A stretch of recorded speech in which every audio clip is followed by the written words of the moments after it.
Story अच्छी लगी तो चैनल को सब्सक्राइब करें और स्टोरी को लाइक व कमेंट करें और शेयर करो। गौतम। Battle star. 16-20। कमरा खाली, अंधेरा और ठंडा था। ठंडी हवा लगातार अंदर आ रही थी। आग कांपने से खुद को नहीं रोक सकते थे। यह पूछताछ कक्ष है।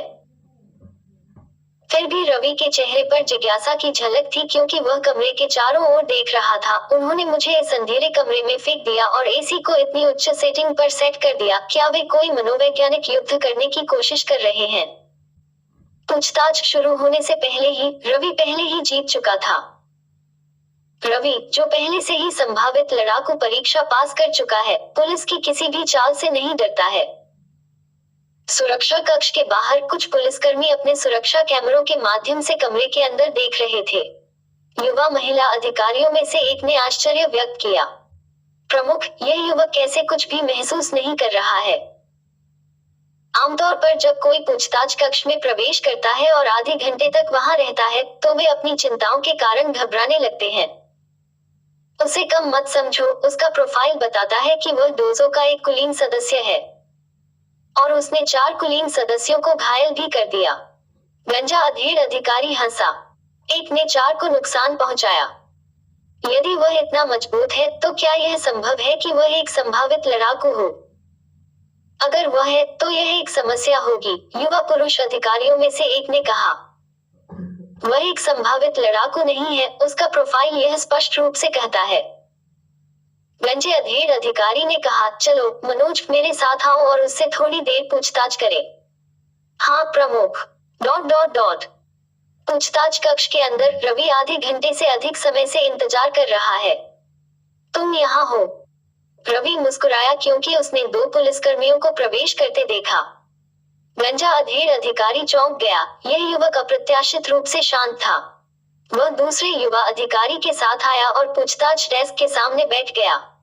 फिर उसने मुस्कुराते हुए कहा, क्षमा करें, हम अभी कुछ अन्य लोगों से पूछताछ कर रहे थे, इसलिए हमें पहुंचने में इतना समय लग गया। कोई बात नहीं। फिर रवि ने पूछा, रिमॉडलिंग कंपनी के 3 श्रमिकों का क्या हुआ? वे कहाँ गए? उद्धरण चिन्ह। हमने उन्हें घर लौटने दिया। गंजा मध्यम आयु वर्ग का अधिकारी दोस्ताना लग रहा था। रवि ने सिर हिलाया। इस मामले में रविंद्र और उनका समूह पीड़ित थे, इसलिए उन्हें छोड़ दिया गया। रिमॉडलिंग कंपनी के 3 श्रमिकों और चेतन और उनके 3 अंगरक्षकों ने हम सभी को बताया कि क्या हुआ था। सच्चाई आपके खिलाफ है। क्या आपके पास कोई शब्द हैं? गंजे मध्यम आयु वर्ग के अधिकारी ने रवि को घूर कर देखा। आमतौर पर जब कोई सुनता है कि सच्चाई उनके साथ नहीं है, तो वे खुद को समझाने की कोशिश करते हैं। रवि मुस्कुराए। कुछ खास नहीं। चेतन और उनके 3 अंगरक्षक, वे 4 कीड़े हैं। टिंग। युवा अधेड़ अधिकारी ने मेज पटक दी और डांटा, रवि असली बनो। यह पुलिस स्टेशन है, इतना घमंडी मत बनो। उद्धरण चिन्ह। घमंडी? मैं तुम्हें बता रहा था कि क्या हुआ था। रवि मुस्कुराए, ठीक है, मुझे बस इतना ही कहना है। गंजे अधेड़ अधिकारी ने भौहें सिकोड़ी। रवि, तुम्हारा अहंकार तुम्हारे केस में मदद नहीं करेगा। तुमने जानबूझकर उन्हें इस हद तक चोट पहुंचाई है, इसलिए जेल में कुछ साल रहना कोई आश्चर्य की बात नहीं होगी। बेहतर होगा कि तुम विस्तार से घटी घटनाओं के बारे में बताओ। मेरे पास कहने के लिए ज्यादा कुछ नहीं है, रवि ने सिर हिलाते हुए कहा। गंजे अधेड़ अधिकारी ने भौहें सिकोड़ी। उसने रवि को ध्यान से देखा, जो चुप रहा। अंत में गंजे अधेड़ अधिकारी ने हाथ हिलाया और कहा, कोलन। 2 पुरुष अधिकारी पूछताछ कक्ष में पहुंचे और उसे जबरदस्ती बाहर ले गए। दिल्ली क्षेत्र की जेल पुलिस स्टेशन के ठीक बगल में है। लड़ाकों के प्रभाव ने आज के समाज को बहुत लड़ाई झगड़े और झगड़े में डाल दिया है, इसलिए कई लोगों को यहाँ हिरासत में रखा गया है। प्रत्येक क्षेत्र में इन लोगों को हिरासत में रखने के लिए अपनी जेल है और रवि आज जेल में भी प्रवेश करेगा। वे कैदी की वर्दी में बदलने के बाद रवि को बंद कर दिया गया। 299, यह कमरा है। अंदर जाओ। गार्डमैन ने रवि को अंदर धकेल दिया और जेल का दरवाजा बंद कर दिया। यहाँ बंद लोग ज्यादातर चोर, शराबी ड्राइवर, झगड़ालू और अपने मुकदमों का इंतजार कर रहे अपराधी थे। रवि का झगड़ा यहाँ आम बात थी। सीधे शब्दों में कहें तो यह कुछ लोगों के बीच की छोटी मोटी लड़ाई थी। हालांकि अगर यह मामला वास्तव में अदालत में लाया जाता है तो रवि को वास्तव में कुछ साल की कैद मिलने की संभावना है। इसका कारण निश्चित रूप से रवि एक संभावित लड़ाका नहीं है। जेल की कोठरी में कोई नया टैटू वाला एक गंजा आदमी बिस्तर पर लेटा हुआ था। उसके बगल में एक बूढ़ा आदमी था जो आज्ञाकारी ढंग से उसकी मालिश कर रहा था। गंजा आदमी रवि को घूर कर देखने लगा। बच्चे, तुम तो पूरी तरह से हड्डी पसली हो। बुरा नहीं है, आओ और मेरी पिंडली पर मालिश करो। रवि ने गंजे आदमी को अजीब तरह से देखा। उसने सेल में बदमाशी की अफवाहें सुनी थी, लेकिन वे केवल अफवाहें थीं। यह पहली बार है जब उसने ऐसी घटना देखी है। अरे क्या तुम बहरे हो? गंजा आदमी घूर कर खड़ा हो गया। दिलचस्प दिलचस्प। रवि बहुत उत्सुक था। झगड़ा करना। गंजे आदमी ने रवि के सम्मान की कमी को देखने के बाद अचानक अपना ताड़ के पत्ते जैसा हाथ उठाया और रवि के सिर की ओर बढ़ा। हम गंजा जानवर हिंसक रूप से कांप उठा। उसे लगा जैसे उसकी बाह लोहे की पट्टियों से जकड़ी हुई है। वह बिल्कुल भी ताकत नहीं लगा पा रहा था और उसका चेहरा पूरी तरह से बदल गया था। उसे पता था कि वह बहुत बड़ी मुसीबत में है। तुम चाहते हो कि मैं तुम्हारी पिंडली पर मालिश करूं? रवि के दाहिने हाथ की उंगलियों ने मजबूत होकर गंजे जानवर की कलाई को मोड़ दिया, जो दर्द से जमीन पर गिर गया और विनती करने लगा। मेरे भाई, मैं आपकी ताकत को पहचानने में विफल रहा। भाई कृपया मुझे छोड़ दो। आह आह। तीव्र दर्द ने उसे बेकाबू होकर चीखने पर मजबूर कर दिया। रवि ने कुछ ताकत लगाई और गंजे जानवर को दीवार पर फेंक दिया। मुझे बताना जब भी तुम चाहते हो कि मैं तुम्हारी पिंडली पर मालिश करूं, रवि ने बुरे मूड में कहा। ऐसा कहकर वह अचानक उछला और अपने दाहिने हाथ की थोड़ी मदद से वह पहले से ही बिस्तर पर लेट गया था। गंजा जानवर कोने में बैठ गया और अपने दाहिने हाथ की कलाई को रगड़ने लगा। और बिस्तर पर बूढ़े आदमी और दुबले पतले जवान आदमी जेल के सामने खड़े गार्ड ने हंसी उड़ाई। आपके साथ किसने गड़बड़ की? यह कैसे हुआ? ओह, एक त्वरित अनुस्मारक। वह नया युवक जो अभी अभी आपके साथ शामिल हुआ है, डोजो के 4 कुलीन सदस्यों को पीटने के बाद यहाँ आया है। सावधान रहें और उसे उकसाएं नहीं। यह कहने के बाद गार्ड ने एक छोटा सा भजन गुनगुनाया और चला गया। यह पहले कहा जाना चाहिए था। गंजा जानवर डर से बिस्तर की ओर देखने लगा। एक व्यक्ति ने डोजो के 4 कुलीन सदस्यों को हराया। यह गड़बड़ है। इस बीच रवि उस बारे में सोच रहा था जो उसने सीमा हॉल में पढ़ा था, जेनेटिक ऊर्जा तकनीकों के बारे में। चूंकि मेरे पास यहाँ वैसे भी करने के लिए कुछ नहीं है, जब अंधेरा हो जाएगा तो मैं अपनी आनुवंशिक ऊर्जा को प्रशिक्षित करने की कोशिश कर सकता हूँ।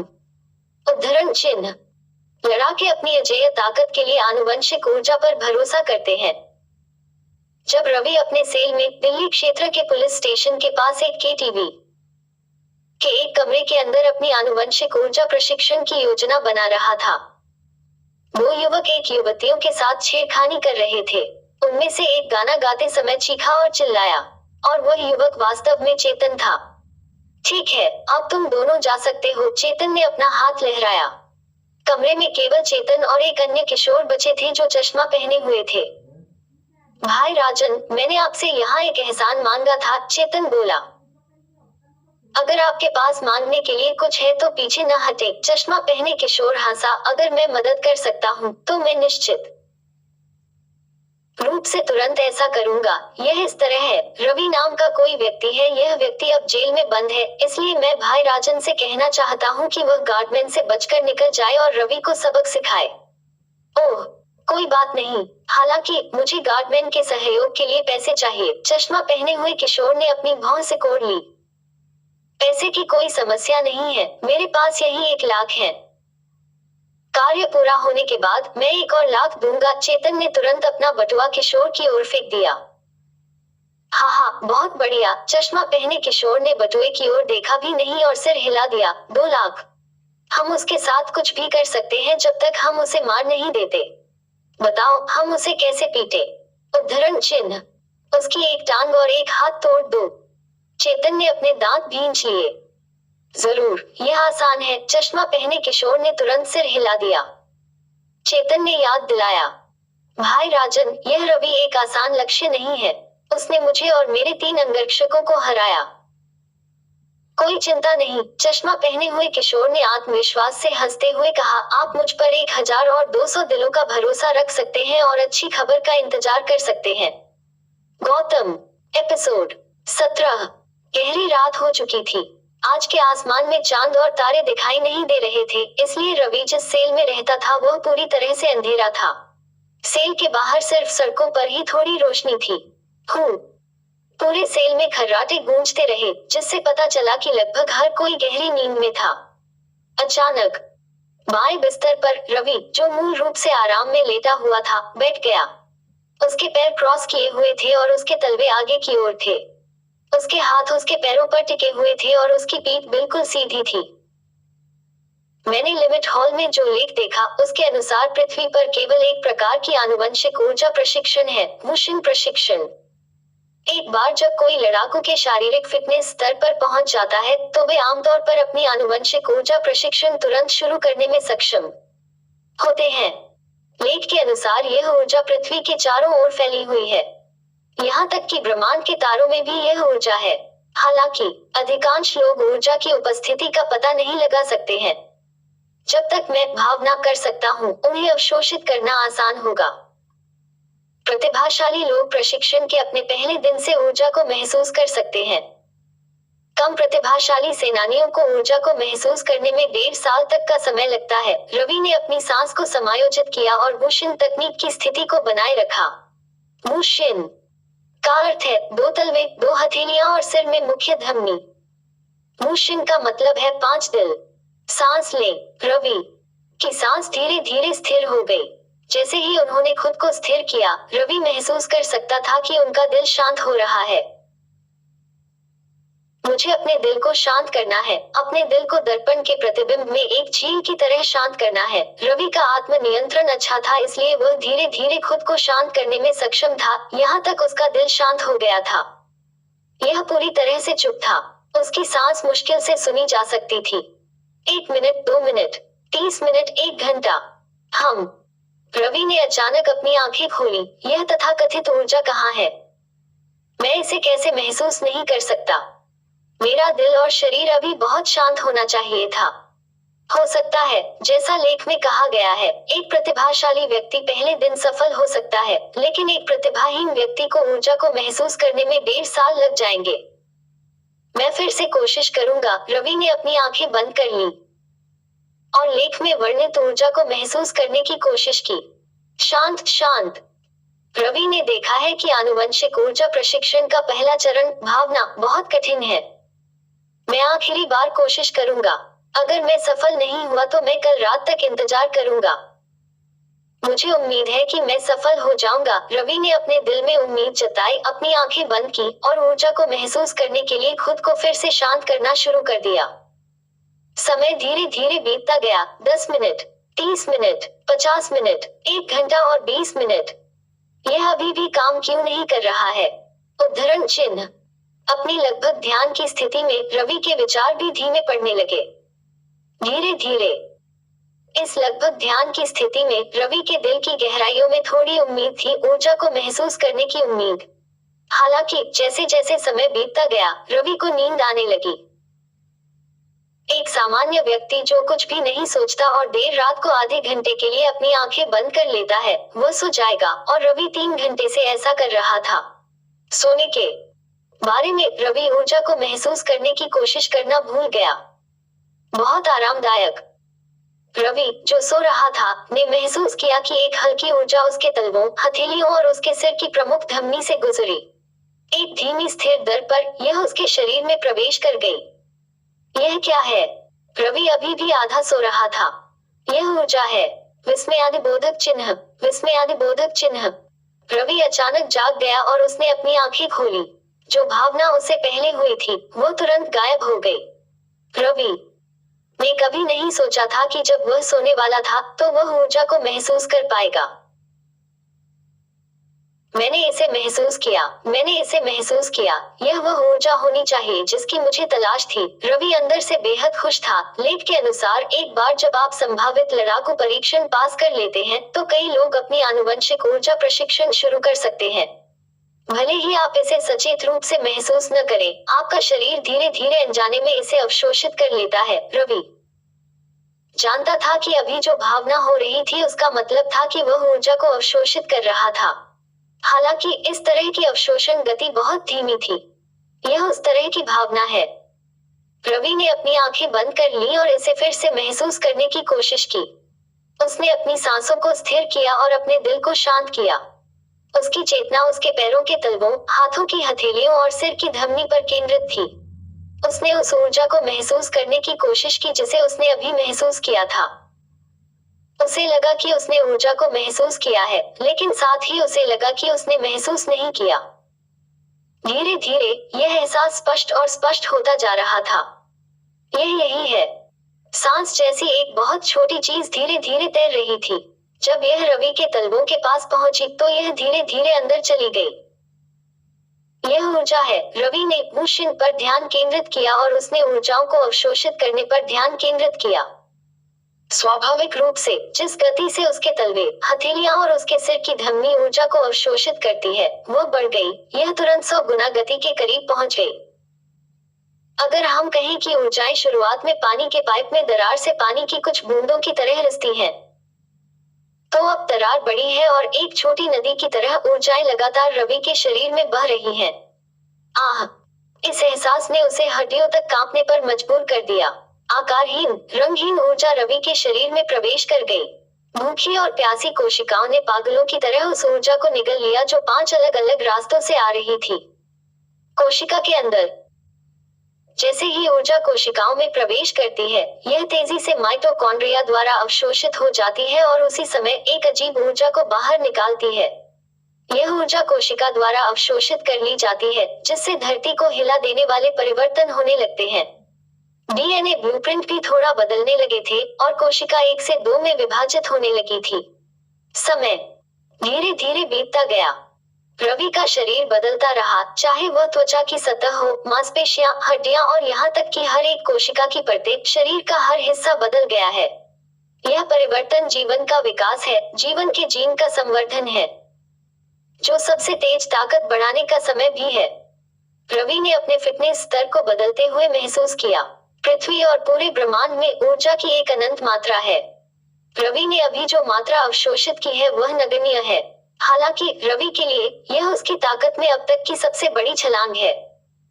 उसकी हड्डियों का घनत्व बढ़ गया, कोशिकाओं ने अपना आयतन कम कर दिया और 2 में विभाजित हो गई। मांसपेशी फाइबर खुद को बढ़ा रहे थे और रवि के शरीर का वजन बढ़ता रहा। जीवन कितना अजीब है। मस्तिष्क में एक ऐसी जगह जहां रवि महसूस नहीं कर सकता था, ऊर्जा उसके मस्तिष्क की गहराई में प्रवाहित हुई।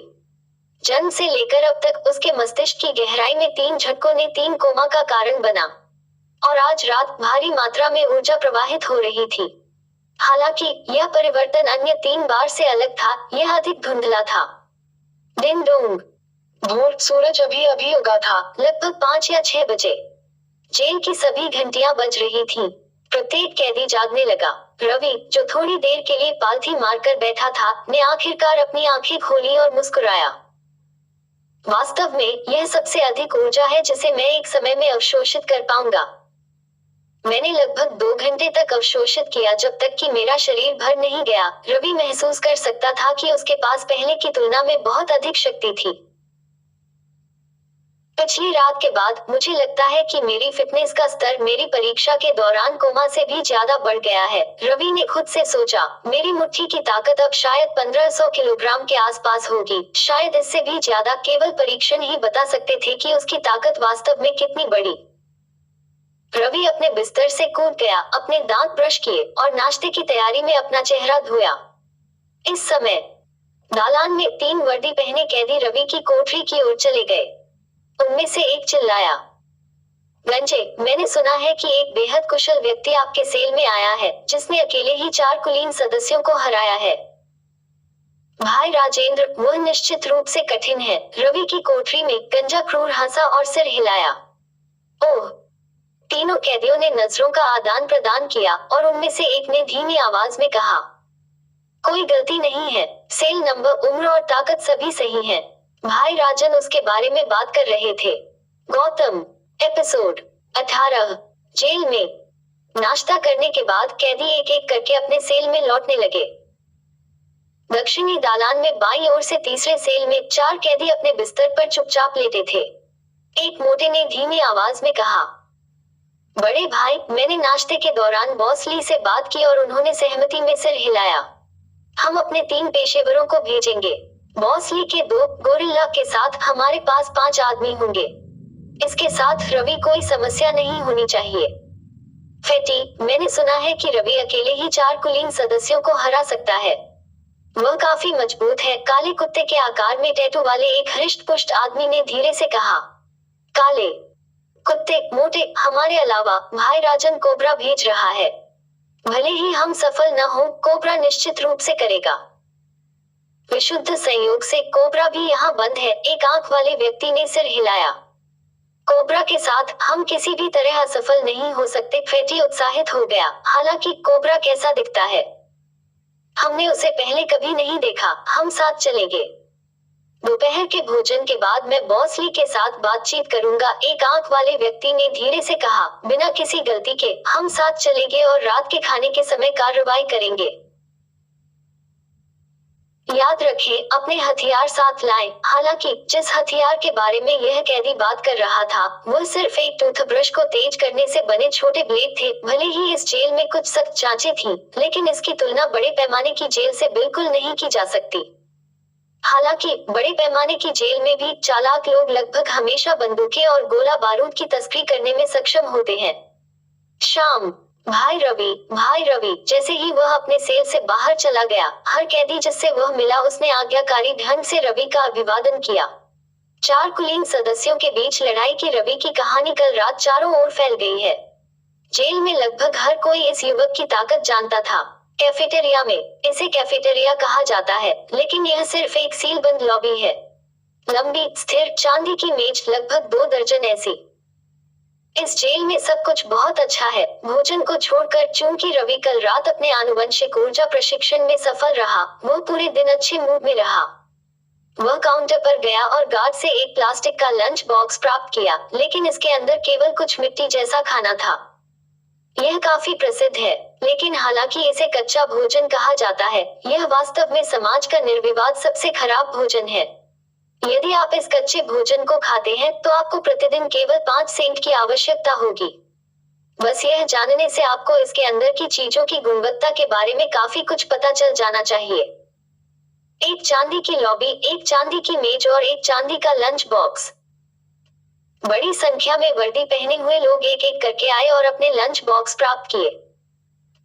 रवि मेज के किनारे बैठ गया और अपना सिर नीचे कर लिया क्योंकि उसने यह कच्चा भोजन खाना शुरू कर दिया।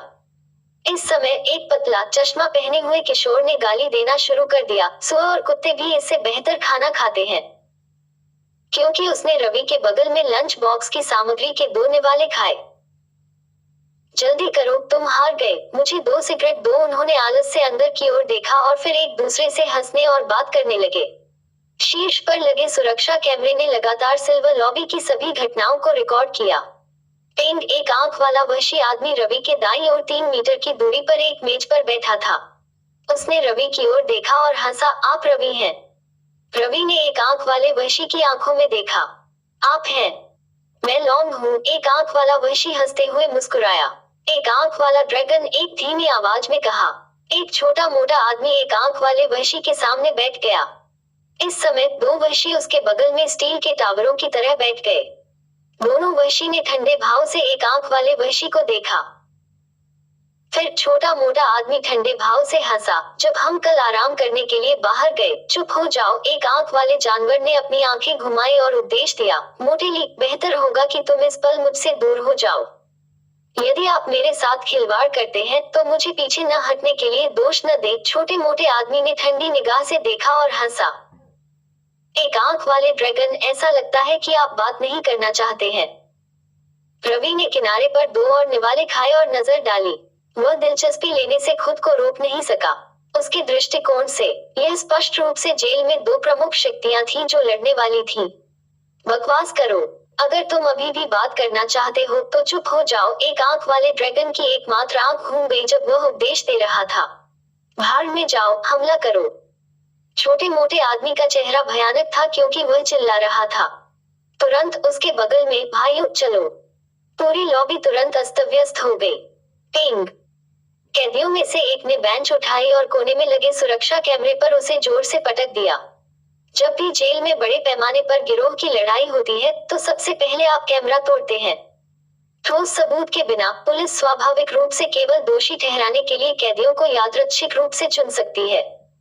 सिल्वर लॉबी में आह, एक आंख वाले ड्रैगन ने अपना दाहिना हाथ बाहर निकाला और जानवर की किक को रोक दिया। हालांकि यह वास्तव में एक शक्तिशाली किक थी, इसलिए एक आंख वाले ड्रैगन ने कुछ कदम पीछे हटकर रवि की तरफ कदम बढ़ाया। दो स्टील टॉवर जैसे जानवरों ने तेजी से पीछा किया। एक आंख वाले ड्रैगन के अधीन पुरुष भी इस दिशा में भागे। अचानक रवि गिरोह की लड़ाई के केंद्र में था। विश्वास नहीं हो रहा कि मैं इसमें गड़बड़ कर गया, रवि केवल खड़ा हो सकता था। वह इसमें शामिल होने के लिए बहुत आलसी था। यह इस समय था कि एक आंख वाले ड्रैगन की कमान के तहत मोटा आदमी रवि की ओर भागा। उसने अचानक एक पेंट से तेज किया हुआ ब्लेड निकाला और उसे रवि की कमर पर तान दिया। उससे पहले एक आंख वाले ड्रैगन ने अपने हाथ में एक छोटा ब्लेड दिखाया और उसे रवि पर फेंकने के लिए तैयार हो रहा था। रवि को अचानक खतरे का आभास हुआ। उसी समय वह अपनी कमर में हल्का दर्द महसूस कर सकता था, जैसे कि किसी नुकीली चीज ने उसके शरीर में छेद कर दिया हो। हालांकि जैसे ही रवि ने अपनी मांसपेशियों को तान किया, वह एक तेंदुए की तरह उछला और सामने की मेज को कूद गया। लेकिन इस समय ही दो स्टील टावर जैसे जानवरों ने रवि की ओर युद्ध की। कुल्हाड़ियों की तरह अपने पैर बढ़ाए। तुम मौत को बुला रहे हो। रवि, जो समझ गया कि एक पल में क्या हो रहा था, तेज आवाज में चिल्लाया और अपनी दोनों मुट्ठियां दोनों पैरों पर पटक दी। टिंग टिंग, एक कम हड़ताली ध्वनि, उसके बाद हड्डियों के टूटने की आवाज। दो क्रूर स्टील टॉवर जैसे जानवर दर्द में चिल्लाए। उनमें से दोनों रवि की मुट्ठी से दूर उड़ गए और दूर की मेज पर पटक दिए। बेंच और फर्श पर खून के धब्बे थे जो आपको चौंका सकते थे। दोनों जानवरों ने दर्द में अपने पैरों को पकड़ लिया क्योंकि वे जमीन पर लुढ़क गए। क्या? एक आंख वाला ड्रैगन और उसके बगल में मोटे और काले कुत्ते, सभी चौंक गए। इस समय वैंग वैंग, एक कान फाड़ने वाला अलार्म बज उठा। जेल के सभी गार्डमैन तेजी से अपने आराम क्षेत्रों से बाहर निकले और कैफेटेरिया की ओर जाने के लिए समूह बनाए। रवि ने अपनी कमर को छुआ और देखा कि खून ने उसकी वर्दी को दाग दिया है। किंवदंतियां सही थीं। आनुवंशिक ऊर्जा प्रशिक्षण में सक्षम सेनानियों की मुट्ठी की ताकत 3 से 4,000 किलोग्राम होती है। एक सामान्य छोटी गोली उनकी मांसपेशियों को भेदने में असमर्थ होती है। मोटे आदमी का चाकू केवल रवि की त्वचा के आर पार गया और उसकी मांसपेशियों ने उसे रोक दिया। तो तुम लोग नाटक कर रहे थे। रवि ने एक आंख वाले ड्रैगन और छोटे मोटे आदमी को देखा। उसकी आंखें क्रूरता से भरी हुई थीं, जिससे दोनों सदमे से पीले पड़ गए। सब लोग उस पर हमला करो, वो घायल हो गया है। एक आंख वाला ड्रैगन गुस्से में चिल्लाया। सब लोग एक साथ। छोटा मोटा आदमी भी जोर से चिल्लाया। जैसे ही वे चिल्लाए, उन्होंने रवि पर पटकने के लिए बेंच उठा ली। अपने मालिकों की हरकतों का अनुसरण करते हुए अन्य लोग स्वाभाविक रूप से अपनी अपनी बेंचों के साथ एक साथ भागने लगे। रवि की हरकतें किसी प्रेत की तरह थी। उसके दोनों पैर तोप के गोलों की तरह थे, जो हर कैदी को हवा में उछाल रहे थे। नियमित कैदियों के लिए रवि बहुत क्रूर नहीं था, क्योंकि वे केवल आदेशों का पालन कर रहे थे। हालांकि रवि ने दो नेताओं और उस मोटे व्यक्ति पर कोई दया नहीं दिखाई जिसने उसे चाकू मारा था। रवि के काटने से बेंच आधी टूट गई और उसका हाथ एक आंख वाले ड्रैगन पर जा लगा, जिससे वह हवा में उड़ गया। उसके हाथ ने वामावर्त 90 डिग्री मोड़ लिया। सभी लोग हवा में उछाले जा रहे थे। बेंच और टेबल एक एक करके मुड़ रहे थे और टूट रहे थे। अंतर। यह आनुवंशिक ऊर्जा तकनीकों में प्रशिक्षित एक लड़ाकू और नियमित आक्रामक कैदियों के बीच का अंतर है। जैसे ही ने कैदियों के समूह को स्कैन किया, चुपचाप देख रहे पतले चश्मे पहने किशोर ने अचानक अपना हाथ हिलाया। चलो छोड़ो। उद्धरण चिन्ह। जैसे ही एक ठंडी रोशनी आसमान से गुजरी, वो पहले से ही रवि के सामने था। गौतम। एपिसोड 19। वह पतला किशोर दिल्ली क्षेत्र का प्रसिद्ध कोबरा था। उसकी प्रसिद्धि का कारण उसका एक हाथ से चाकू फेंकने का तरीका है। जब अन्य कैदियों ने रवि को घेरना शुरू किया तो कोबरा किशोर ने हमला करने का सबसे अच्छा मौका तलाशा। ठीक जब रवि हाथ से निकलने लगा उसने हमला कर दिया। फेंका गया चाकू बहुत ही भयावह था। जैसे ही यह उड़ गया, यह एक कैदी के शरीर द्वारा अवरुद्ध हो गया, इसलिए रवि को यह भी एहसास नहीं हुआ कि उसके लिए क्या आ रहा है। चाकू एक कैदी की पैंट के गैप के बीच से उड़ गया जिसे रवि ने ऊपर फेंका था। जब रवि ने चाकू देखा तो यह केवल 2 मीटर दूर था। अच्छा नहीं, उद्धरण चिन्ह। मैं यह नहीं कर सकता। रवि की प्रतिक्रिया की गति तेज थी, लेकिन उसके पास अपने शरीर को रास्ते से हटाने के लिए पर्याप्त समय नहीं था। चाकू किसी महत्वपूर्ण अंग पर नहीं, बल्कि रवि के दाहिने कंधे पर निशाना साध रहा था। नहीं। रवि ने नजर घुमाई। एक योद्धा के लिए उसकी भुजाएं अत्यंत महत्वपूर्ण होती हैं। रवि चाकू का इस्तेमाल करता है और दाएं हाथ का है।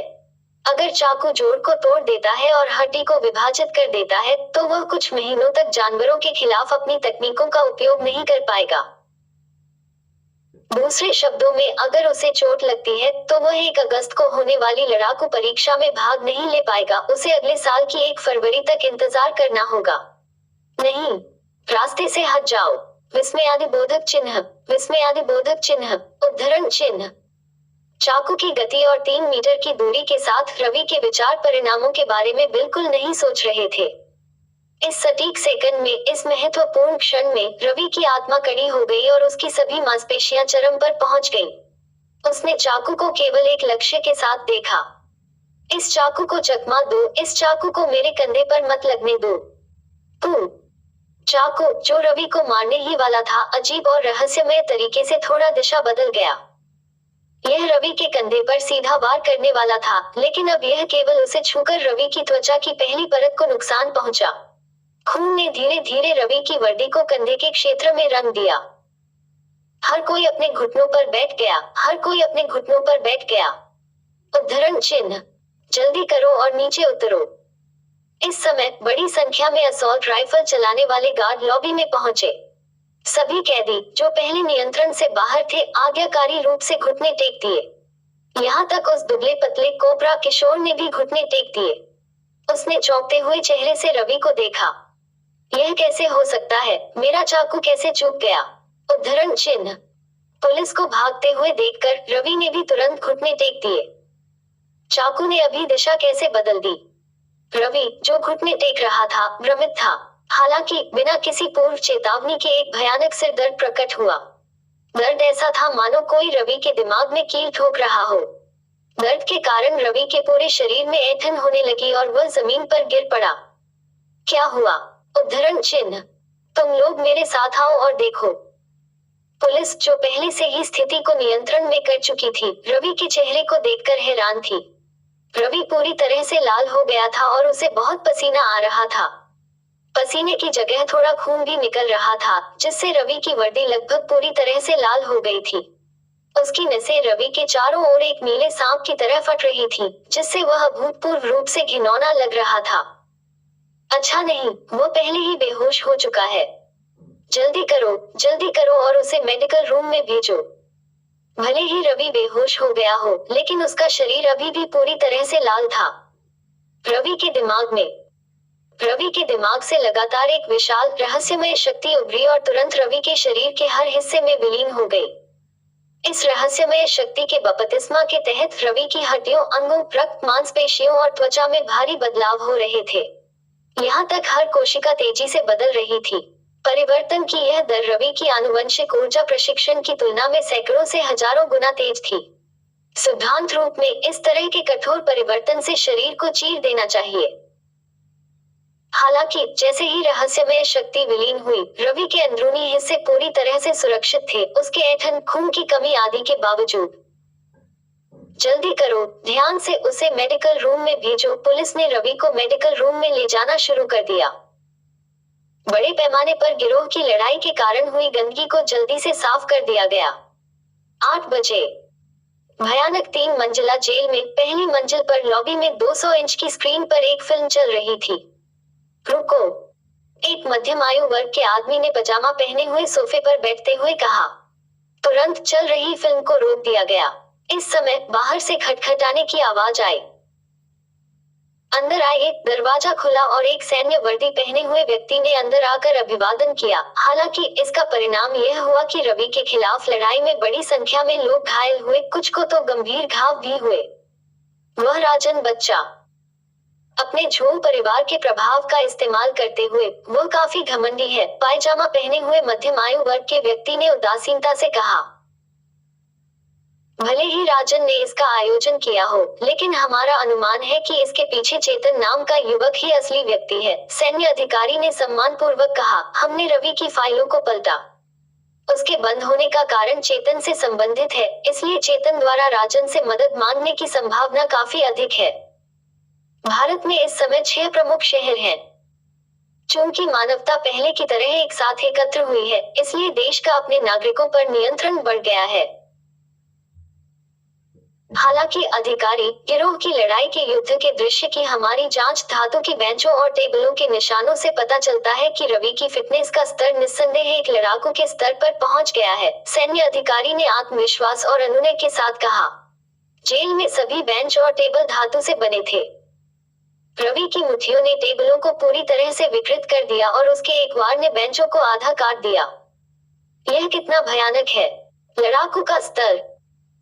मध्यम आयु वर्ग का व्यक्ति जो अब तक उदासीन था, अचानक खड़ा हो गया और उसने अधिकारी को घूरते हुए भौहें सिकोड़ ली। क्या आप निश्चित हैं? उद्धरण चिन्ह 100% निश्चित। सैन्य अधिकारी ने उत्तर दिया, मैंने अभी अभी थंडर डोजो और डोजो ऑफ लिमिट्स को इसकी पुष्टि करने के लिए बुलाया है। रवि ने संभावित लड़ाकू परीक्षा दी है और पास हो गया है। बस यह है कि उसका प्रोफाइल अपडेट नहीं है, लेकिन मुझे यकीन है कि यह इन कुछ दिनों में अपडेट हो जाएगा। एक संभावित लड़ाकू। अगर वह एक संभावित लड़ाकू है तो वह जेल में क्यों भागा? अधेड़ उम्र के व्यक्ति ने भौहें सिकोड़ी। अगर हालात वाकई गर्मा गए तो बहुत बड़ी समस्या हो जाएगी। सभी लड़ाके, चाहे कोई भी हो, अपने अधिकारों को गंभीरता से लेते हैं। अगर पुलिस व्यवस्था की वजह से किसी लड़ाके को नुकसान हुआ तो सभी लड़ाके दुखी होंगे। तब बड़ी मुसीबत होगी। चूंकि पुलिस को लड़ाकों के खिलाफ किसी भी तरह की हिरासत बनाने का अधिकार नहीं है। यह रवि व्यक्ति कहाँ है? अधेड़ उम्र के व्यक्ति ने कहा। उसे बचपन से ही अजीब तरह की सिरदर्द की बीमारी है। यह उसकी हाई स्कूल की परीक्षा के दौरान हुआ था और अब यह फिर से हुआ है। हालांकि अब सब ठीक है। वह अभी भी मेडिकल रूम में कोमा में है, सैन्य अधिकारी ने जवाब दिया। अधेड़ उम्र के व्यक्ति ने थोड़ा सोचा और आदेश दिया, तुरंत रवि को सैन्य कर्मियों के पुनर्वास क्षेत्र में ले आओ और उसे आराम करने दो। उसके जागने के बाद मुझे व्यक्तिगत रूप से माफी मांगने के लिए लाओ। कल सुबह हम उस सीमा के डोजो से संपर्क करेंगे जहां वह रहता है और सब कुछ समझाएंगे। हमें स्थिति को नियंत्रण में रखना चाहिए। उसके बाद हम उसे घर भेज देंगे। हाँ अफसर, सैन्य अधिकारी उसके आदेशों का पालन करने गया और चला गया। देर रात उदास कमरे में अकेले बैठे की आंखों में कुछ हल्की सी हलचल हुई और फिर वे खुल गईं। यह कहाँ है? रवि अचानक होश में आया और उसने आसपास का माहौल देखा। खिड़की के बाहर बाड़ पर लगे धब्बे साफ थे और पड़ोसी के टेलीविजन का वॉल्यूम बहुत तेज था। रवि बाहर फुटपाथ पर हो रही बातचीत भी सुन सकता था। नहीं, ऐसा नहीं है कि वे जोर से बोल रहे हैं, बल्कि ऐसा है कि मेरी सुनने की क्षमता में बहुत सुधार हुआ है। रवि बिस्तर से उठकर खड़ा हो गया। जैसे जैसे वह कमरे में घूमता रहा, उसकी दृष्टि, सुनने और यहाँ तक कि सूंघने की शक्ति में भी आश्चर्यजनक रूप से सुधार हुआ। रवि की नजर उसके बगल में रखे एक स्टूल पर पड़ी। दिल की धड़कन के साथ उसने महसूस किया कि एक निराकार ऊर्जा ने तुरंत स्टूल को अपने नियंत्रण में ले लिया। इस निराकार ऊर्जा को महसूस नहीं किया जा सकता था, लेकिन रवि खुद इसे स्पष्ट रूप से महसूस कर सकता था। यह निराकार ऊर्जा उसके दिमाग से आई थी। यह शक्ति क्या है? मुझे इस तरह की शक्ति कैसे मिली? रवि अपने दिल की धड़कन को तेज महसूस कर सकता था, क्योंकि उसने महसूस किया कि अलौकिक शक्ति एक निराकार हाथ की तरह काम कर रही है। Closing square bracket. रात के इस समय स्टूल वास्तव में तैरने लगा। रवि के एक विचार से उसके बगल में पूरा बिस्तर तैरने लगा। उसने अपना सिर एक टेलीविजन की ओर घुमाया और वह भी तैरने लगा। इसके तुरंत बाद 3 कुर्सियां, एक चाय बनाने की मशीन और उसके बगल में कैबिनेट थी। वे सभी जमीन से ऊपर तैर रहे थे। बहुत जल्दी इस कमरे में लगभग हर चीज जमीन से ऊपर तैर रही थी, जैसे अंतरिक्ष में जहां कोई गुरुत्वाकर्षण नहीं है। मैं इन सभी चीजों को तैरा सकता हूँ और फिर भी मुझे बिल्कुल भी चुनौती या थकान महसूस नहीं होगी। रवि धीरे धीरे बालकनी की ओर चला गया। देर रात हो चुकी थी और पूरी तरह से सन्नाटा था।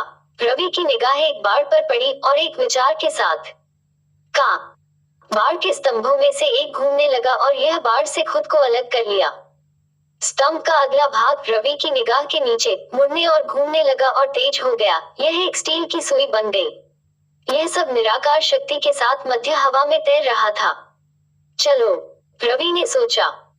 यह स्तंभ बिजली की तरह चला और एक छोटे से क्षेत्र में एक नकली पहाड़ की ओर बढ़ा। आश्चर्यजनक गति से सुई नकली पहाड़ पर चट्टान को भेदती हुई अंदर घुस गई। भेदने के बाद यह घूम गई और सीधे अपने द्वारा बनाए गए छेद से उड़ गई। फूश फूश फूश। स्टील की सुई असंख्य प्रेतों की तरह थी क्योंकि यह नकली पहाड़ को भेद रही थी। नकली पहाड़ जो 2 से 3 मीटर ऊंचा था, फट गया और अनगिनत छोटे छोटे टूटे हुए पत्थरों में बदल गया। जिस सुई को रवि नियंत्रित कर रहा था, वह भी फट गई और बारूद बन गई। वहां कौन है?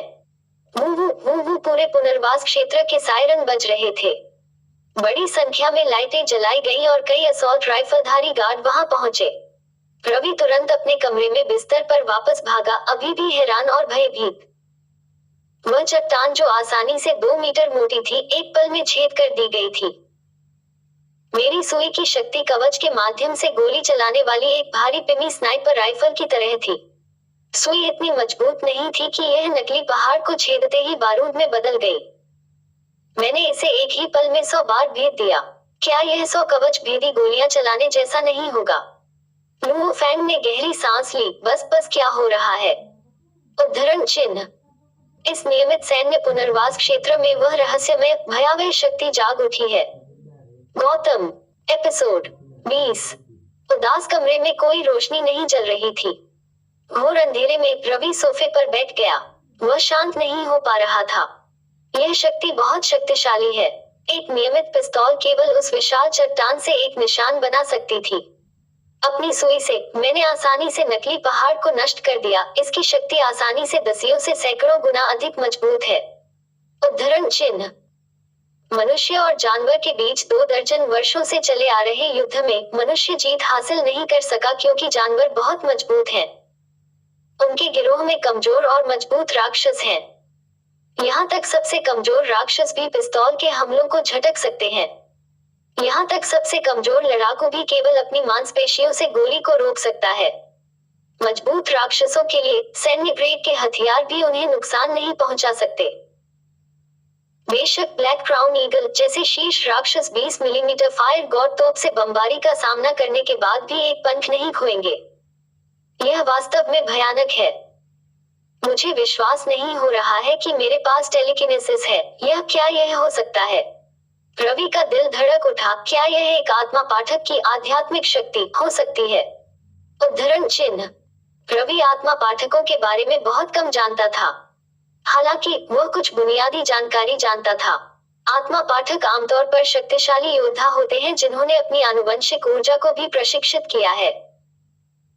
हालांकि आत्मा पाठक न केवल मूल आनुवंशिक ऊर्जा को प्रशिक्षित करते हैं, बल्कि उनकी दूसरी शक्ति टेलीकिनेसिस भी। इस टेलीकिनेसिस को अधिकांश लोग आध्यात्मिक शक्ति कहते हैं। उद्धरण चिन्ह। हालांकि मुझे बाद में जांचना होगा कि क्या यह वास्तव में आध्यात्मिक शक्ति है, रवि ने सोचा। सुई की शक्ति शक्तिशाली थी, लेकिन यह काले मुकुट वाले बाज के खिलाफ कोई काम नहीं आएगी। केवल एक उच्च तीव्रता वाली लेजर तोप या परमाणु हथियार ही उनके लिए खतरा पैदा कर सकते थे। रवि को यह स्पष्ट था कि भले ही उसकी वर्तमान शक्ति अद्भुत थी, पृथ्वी पर दसियों से सैकड़ों से लेकर हजारों तक और भी अधिक शक्तिशाली अस्तित्व हैं। इंटरनेट के अनुसार सबसे मजबूत लड़ाकू जिसने काले मुकुट वाले बाज को मार डाला, उसकी गति ध्वनि की गति से भी अधिक है। वह सिर्फ एक चाकू से काले मुकुट वाले बाज को आधा काट सकता है। एक 6 मंजिला अपार्टमेंट को नष्ट कर सकती है। यह सभी सेनानियों में सबसे मजबूत व्यक्ति है। सबसे मजबूत लड़ाकू होम, दूसरा सबसे मजबूत थंडर गॉड 5 प्रमुख देशों द्वारा समान माना जाता है। रवि ने गहरी सांस ली। मेरी सुई शायद उनके शरीर को छू भी नहीं सकती, रवि ने खुद को याद दिलाया। भले ही वह शक्तिशाली था, फिर भी कई अन्य शक्तिशाली लोग हैं। भले ही उसने खुद को यह याद दिलाया। वे लड़ाके रवि के समझने के लिए बहुत आगे हैं। रवि की वर्तमान शक्ति उसके परिवार के लिए एक शानदार जीवन जीने के लिए पर्याप्त है। कड़ी मेहनत करो। उद्धरण चिन्ह। मैं अभी भी जवान हूँ, इसलिए मैं भविष्य में सबसे मजबूत लड़ाकों की मंडली में खड़ा हो सकता हूँ, रवि ने उत्साह के साथ सोचा। Dot dot dot. इस उदास कमरे में रवि जाग गया है, इसलिए वह सोने के लिए बहुत उत्साहित था। जो भी हो, मैं अब सोने के लिए बहुत उत्साहित हूँ। मुझे लगता है कि मैं कुछ आनुवंशिक ऊर्जा प्रशिक्षण करूंगा। रवि उस स्थिति में आ गया और प्रशिक्षण शुरू करने के लिए अपनी आंखें बंद कर ली। उसके शरीर में पहले से ही कुछ आनुवंशिक ऊर्जा है और उसे पहले का अनुभव है, इसलिए ऊर्जा को महसूस करना बहुत आसान था। आनुवंशिक ऊर्जा उसके तलवों, हथेलियों और उसके सिर की धमनी से प्रवाहित हुई। ऐसा लगता है कि आज अवशोषण की दर तेज है। ऊर्जा ने रवि के शरीर में 5 रास्तों का अनुसरण किया। हर जगह की हर कोशिका ने इस रहस्यमयी ऊर्जा को निगल लिया। माइटोकॉन्ड्रियल रूपांतरण के साथ ऊर्जा आनुवंशिक ऊर्जा में बदल गई।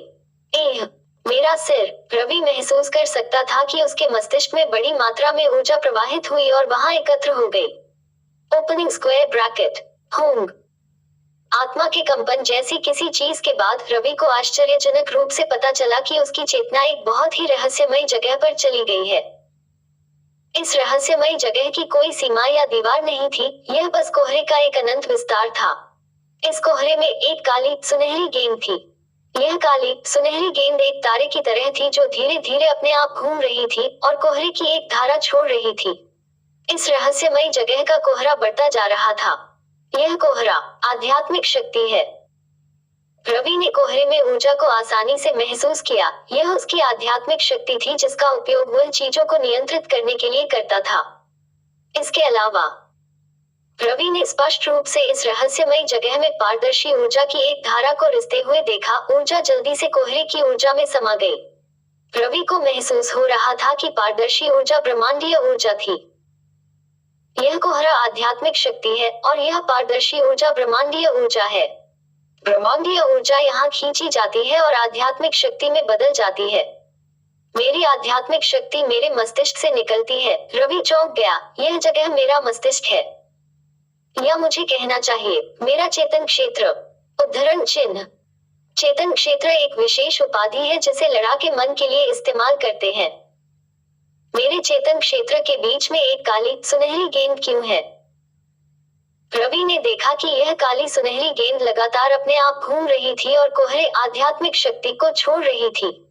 जैसे ही इसने आध्यात्मिक शक्ति को छोड़ा, रवि का मन भी शांत हो गया। यह काली सुनहरी गेंद मेरे सभी कोमा का कारण हो सकती है। रवि को एक अंतर्ज्ञान था।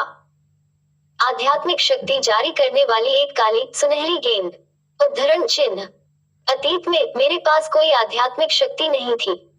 मेरे पास यह केवल इस बार के कोमा के बाद थी, रवि ने सोचा। फिर इस बार के कोमा के साथ इस काली सुनहरी गेंद ने बड़ी मात्रा में आध्यात्मिक शक्ति जारी की। न केवल इसने मुझे टेलीकिनेसिस की शक्ति प्रदान की, बल्कि इसने मेरे शरीर को भी मजबूत किया। उनका फिटनेस स्तर मजबूत था, लेकिन टेलीकिनेसिस की तुलना में यह कुछ भी नहीं था। सही। जब कैदी मुझ पर हमला कर रहे थे, तो उनमें से एक ने चाकू फेंका। उस चाकू ने अचानक दिशा बदल दी जब वह मेरे कंधे को छेदने वाला था। मुझे लगता है कि यह मेरी आध्यात्मिक शक्ति के कारण था। रवि ने स्थिति से सच्चाई को आसानी से समझ लिया। वास्तव में काली सुनहरी गेंद ने इस बार के कोमा से बड़ी मात्रा में आध्यात्मिक शक्ति जारी की थी। हालांकि जब रवि ने जेल में अपनी पहली रात को आनुवंशिक ऊर्जा प्रशिक्षण शुरू किया, तो ब्रह्मांडीय ऊर्जा ने उसके चेतन क्षेत्र में परिवर्तन शुरू कर दिए। फेंकने वाले चाकू के बिना भी काली सुनहरी गेंद पहले से ही बड़ी मात्रा में आध्यात्मिक शक्ति जारी कर रही थी। जैसे जैसे समय बीतता गया, यह बढ़ती गई और उसे टेलीकिनेसिस की शक्ति मिली। चाकू फेंकने वाले हमले के कारण ही रवि पहले ही जाग गया। इस बात की 90% संभावना है कि यह काली सुनहरी गेंद काम कर रही थी और इसके परिणाम स्वरूप मुझे कोमा हो गया। हालांकि अब जब काली सुनहरी गेंद लगातार आध्यात्मिक शक्ति जारी कर रही है, तो मुझे अब कोमा में नहीं जाना चाहिए। रवि ने सोचा कि पानी को रोकने वाले बांध की तरह काली सुनहरी गेंद कोई आध्यात्मिक शक्ति जारी नहीं कर सकती। इस वजह से रवि को हर दिन सिर दर्द होता था। अब जब पानी के बाहर निकलने का एक चैनल है, तो स्वाभाविक रूप से अब कोई समस्या नहीं है। दूसरे दिन की सुबह जब रवि कमरे से निकलकर सीढ़ियों से नीचे जा रहा था, उसने देखा कि लॉबी में कोई बैठा है।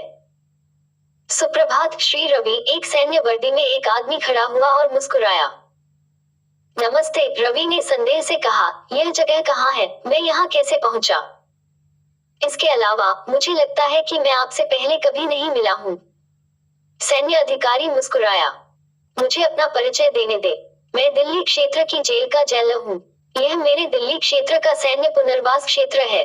श्री रवि, मुझे विश्वास नहीं हो रहा है कि आप पहले ही संभावित लड़ाकू परीक्षा पास कर चुके हैं। बेशक हमारी जेल को श्री रवि को यहाँ रखने का कोई अधिकार नहीं है, इसलिए श्री रवि को अब घर जाने का अधिकार है। अब घर जाओ। रवि ने सिर हिलाया। रवि को आश्चर्य नहीं हुआ, क्योंकि जब उसने कल इतने सारे कैदियों को पीटा। मैं पूछना चाहता हूँ, इस सब के पीछे कौन था? रवि ने भौहें सिकोड़ी। सैन्य अधिकारी हिचकिचाया। अगर आपकी जेल जवाब नहीं दे सकती, तो मैं सीमाओं के डोजों से संपर्क करूंगा और भारत शहर की सुरक्षा एजेंसी के माध्यम से सब कुछ पता लगाऊंगा, रवि ने कहा। एक बार जब यह मामला बाहर आ जाएगा, तो लोगों को पता चल जाएगा कि एक संभावित लड़ाकू को जेल में बंद कर दिया गया था और कैदियों ने उसे घेर लिया था और जेल ने अपराधियों को छिपाने की कोशिश की थी। जेल के उच्च अधिकारियों में निश्चित रूप से परेशानी होगी। सैन्य अधिकारी हंसे। जल्दी मत करो श्री रवि, यह इस तरह है, हमारी जांच के अनुसार मोनू नामक एक गिरोह के नेता ने इस हमले का आयोजन किया। हमारी जांच के अनुसार वे श्री रवि के हाथ और पैर तोड़ना चाहते थे। ओह, रवि ने भौहें सिकोड़ी। मेरे हाथ और पैर तोड़ दो? कितने क्रूर, वे मुझे बाहर निकालना चाहते हैं। मैं इस मोनू को जानता भी नहीं, किसने उसे ऐसा करने के लिए मजबूर किया? उद्धरण चिन्ह। सैन्य अधिकारी ने उत्तर दिया। हमने पहले ही मोनू से पूछताछ कर ली है। चेतन नाम के एक किशोर ने उनसे ऐसा करने के लिए कहा था। चेतन? रवि की निगाहें ठंडी थीं, वह नहीं जानता कि कब छोड़ना है। उद्धरण चिन्ह। वास्तव में वह नहीं जानता, सैन्य अधिकारी मुस्कुराया। रवि, आप चेतन को हिरासत में लेने के लिए भारत शहर की सुरक्षा एजेंसी के माध्यम से जाने का विकल्प चुन सकते हैं। वह एक संभावित लड़ाकू को नुकसान पहुंचाने की साजिश का मास्टरमाइंड था, जो एक गंभीर अपराध है। उसके लिए 20 साल की जेल होना सामान्य है। बारी से बाहर बोलने के लिए मुझे दोष मत दो, लेकिन चेतन के चाचा भी एक लड़ाकू हैं। सैन्य अधिकारी ने कहा। रवि, आप उनके चाचा का चेहरा खराब करने का विकल्प चुन सकते हैं और सुरक्षा एजेंसी से चेतन को हिरासत में लेने के लिए कह सकते हैं। चेतन और के चाचा सुरक्षा एजेंसी के कार्यों को बिल्कुल भी प्रभावित नहीं कर सकते हैं। आप उनके चाचा को अपना दुश्मन बना सकते हैं और चेतन से निपट सकते हैं। और आप उनसे निजी तौर पर भी बातचीत कर सकते हैं और झांग परिवार को पैसे दे सकते हैं। यह सब आपके द्वारा तय किया जाएगा। रवि, सैन्य अधिकारी मुस्कुराए। मुझे बस इतना ही कहना था। आपका सेल फोन और अन्य सामान सब यही है, मिस्टर रवि। और रवि ने सिर हिलाया। निजी तौर पर बातचीत करना और उसे बड़ी रकम का भुगतान करना, या परिणामों की परवाह किए बिना उसके साथ निपटना। हेलो डैड, रवि ने सेल फोन उठाया और कॉल किया। मैं पहले ही जेल से निकल आया हूँ और मैं नाश्ता करने के लिए थोड़ी देर में घर आ जाऊंगा। चिंता न करें पिताजी, आपका बेटा अब बहुत मजबूत है, कोई समस्या कैसे हो सकती है? उद्धरण चिन्ह।